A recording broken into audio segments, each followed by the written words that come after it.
અને હવે બુલેટિનમાં આગળ વાત કરવી છે મહાસંગ્રામ 2024 વિશે।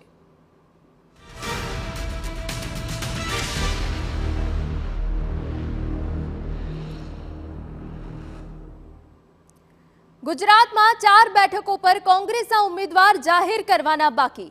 રાજકોટ, મહેસાણા, અમદાવાદ, પૂર્વ અને નવસારીના ઉમેદવાર બાકી હોવાની વિગત। રાજકોટમાં કોંગ્રેસી થોભો અને રાહ જોવોની રણનીતિ છે। રૂપાલા વિવાદ બાદ લેવા પાટીદાર કે કોડી પટેલ પર કોંગ્રેસ પસંદગીનો કળશ ઉતારી શકે। રાજકોટ માટે લેવા પટેલ ઉમેદવાર કોંગ્રેસી પ્રથમ પસંદ હોવાનું હાલ તો સામે આવી રહ્યું છે। એ સિવાય મહેસાણામાં યોગ્ય પાટીદાર ઉમેદવાર ન મળવાની સ્થિતિએ ઓબીસી ઉમેદવાર પસંદ કરી શકે છે। લાલજી દેસાઈ અને પૂર્વ ધારાસભ્ય ભરતજી ઠાકોરના નામ પર ચર્ચા ચાલી રહી છે।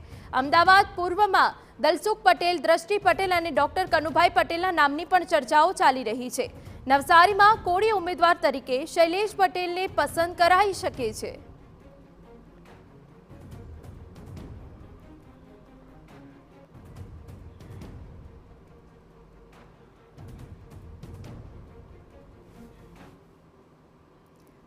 તો રાજકોટ, મહેસાણા, અમદાવાદ, પૂર્વ અને નવસારીના ઉમેદવાર બાકી છે। 4 બેઠકોના ઉમેદવારના નામ નથી જાહેર કરવામાં આવ્યા। અમારા સંવાદદાતા નરેન્દ્ર રાઠોડ વધુ વિગતો આપી રહ્યા છે। નરેન્દ્ર, હજુ પણ કોંગ્રેસ દ્વારા 4 બેઠકોના નામની જાહેરાત નથી કરવામાં આવી। કોકડું ક્યાં ગૂંચવાયું છે? નરેન્દ્ર,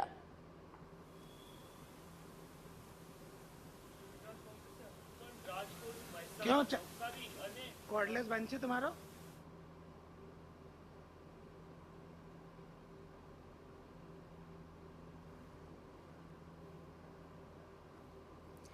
તો રાજકોટ, મહેસાણા, અમદાવાદ, પૂર્વ અને નવસારીના ઉમેદવારના નામની જાહેરાત બાકી છે। જો કે રાજકોટની સ્થિતિની જો વાત કરવામાં આવે તો રાજકોટમાં કોંગ્રેસી થોભો અને રાહ જોવોની રણનીતિ હાલ તો સામે આવી રહી છે। રૂપાલા વિવાદ બાદ લેવા પાટીદાર કે કોડી પટેલ ઉપર કોંગ્રેસ પસંદગીનો કળશ ઉતારી શકે છે। રાજકોટ માટે લેવા પટેલ ઉમેદવાર કોંગ્રેસી પ્રથમ પસંદ હોઈ શકે છે। અને બીજી તરફ મહેસાણામાં પણ ઉમેદવારના નામની ઘોષણા બાકી છે। મહેસાણામાં યોગ્ય પાટીદાર ઉમેદવાર ન મળવાની સ્થિતિએ ઓબીસી ઉમેદવાર પસંદ કરી શકે છે। હાલ તો લાલજી દેસાઈ અને પૂર્વ ધારાસભ્ય ભરતજી ઠાકોરના નામ પર ચર્ચાઓ ચાલી રહી છે। અમદાવાદ પૂર્વમાં દલસુખ પટેલ, દ્રષ્ટિ પટેલ અને ડોક્ટર કનુભાઈ પટેલના નામની પણ ચર્ચાઓ ચાલી રહી છે। વાત નવસારીની કરીએ તો નવસારીમાં કોળી ઉમેદવાર તરીકે શૈલેષ પટેલને પસંદ કરાઈ શકે છે। બીજી તરફ બ્રાહ્મણ સમાજમાંથી સિદ્ધાર્થ દેસાઈ અને પરપ્રાંતીય તરીકે અનુપ રાજપૂતના નામની પણ ચર્ચાઓ ચાલી રહી છે। તો હવે આ 4 બેઠકો પર ઉમેદવારોને લઈને કોકડું ક્યાં ગૂંચવાયું છે તે પણ જોવું રહ્યું। ઉમેદવારોના નામો જાહેર કરવામાં કોંગ્રેસ હજુ પણ સમય લઈ શકે છે તેવી પણ અહીંયા વિગતો સામે આવી રહી છે।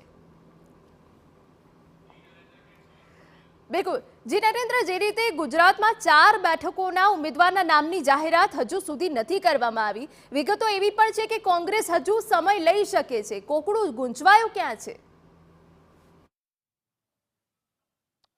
કોંગ્રેસ હાલ થોભો અને રાહ-જોવોની નીતિ અપનાવી રહી છે અને એના જ કારણે આ જે 4 બેઠકો છે એના પર હજુ પણ તેઓ નામ જાહેર નથી કરી શક્યા। જો રાજકોટની વાત કરવામાં આવે તો રાજકોટ પર રૂપાલા વિવાદ જે છે એ વધુ વકરતો જોવા મળી રહ્યો છે। એના કારણે જ કોંગ્રેસ કોઈ પણ પ્રકારની ઉતાવળ કરવા નથી માંગતી અને તેઓ રાહ જોઈ રહ્યા છે કે જો કેન્ડિડેટ બદલાય તો એ પ્રકારે કેન્ડિડેટ આપવો અને ના બદલાય તો પછી લેવા પાટીદાર કે જે કોઈ મજબૂત નેતા હોય એમની પસંદગી કરવામાં આવે અથવા તો કોળી પટેલ કોઈ જો કેન્ડિડેટ એમને સારા મળતા હોય તો એ કોળી પટેલ અને આ બંનેના જે નામ છે એ એમના દ્વારા નક્કી કરી દેવામાં આવ્યા છે અને એના જ કારણે રાહ જોવામાં આવી રહી છે। આ સિવાય રાજકોટ માટે હજુ પણ છેલ્લા એક પ્રયત્ન એવા થઈ રહ્યા છે કે પરેશ ધાનાણી કે જેઓ લેવા પાટીદાર છે અને એમના પર પસંદગી ઉતારવામાં આવે એમને મનાવવા માટેના પણ પ્રયત્ન હાઈકમાન્ડ દ્વારા થઈ રહ્યા છે અને એના જ કારણે રાજકોટની બેઠકનું જે છે એ નામ જાહેર કરવામાં નથી આવી રહ્યા। જો મહેસાણાની વાત કરવામાં આવે તો મહેસાણા પરથી કોઈ યોગ્ય પાટીદાર કેન્ડિડેટ કોંગ્રેસને નથી મળી રહ્યા। આમ તો ઉત્તર ગુજરાતમાં એક પાટીદારને ટિકિટ હંમેશા રાજકીય પાર્ટીઓ આપતી હોય છે, પરંતુ આ વખતે જે તમામ બેઠકો છે 4 એ પૈકી કોંગ્રેસે એક પણ પાટીદારને ટિકિટ નથી આપી અને એના જ કારણે મહેસાણામાંથી પાટીદારને આપવી જરૂરી બનતી હોય છે। પરંતુ મહેસાણામાં પણ આ વખતે યોગ્ય પાટીદાર કેન્ડિડેટ ના મળતા તેઓ ઓબીસી કેન્ડિડેટ પર પસંદગી ઉતારે એ પ્રકારની શક્યતા જોવાઈ રહી છે। એના જ કારણે સેવાદળના અધ્યક્ષ રહેલ લાલજીભાઈ દેસાઈ છે એમને પણ મનાવવાના પ્રયત્ન છે અને જે માહિતી પ્રાપ્ત થઈ રહી છે તે મુજબ એમને કહી પણ દેવામાં આવ્યું છે કે તેમને ચૂંટણી માટેની તૈયારીઓ શરૂ કરી દેવી.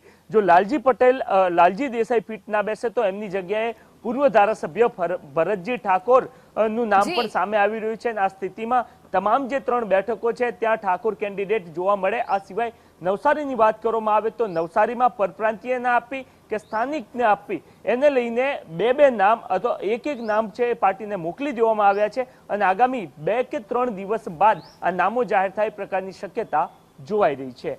જી બિલકુલ નરેન્દ્ર, વધુ વિગત અમે તમારી પાસેથી લેતા રહીશું. તો હાલ તો ગુજરાતમાં 4 બેઠકો પર કોંગ્રેસના ઉમેદવાર જાહેર કરવાના બાકી હોવાની વિગત.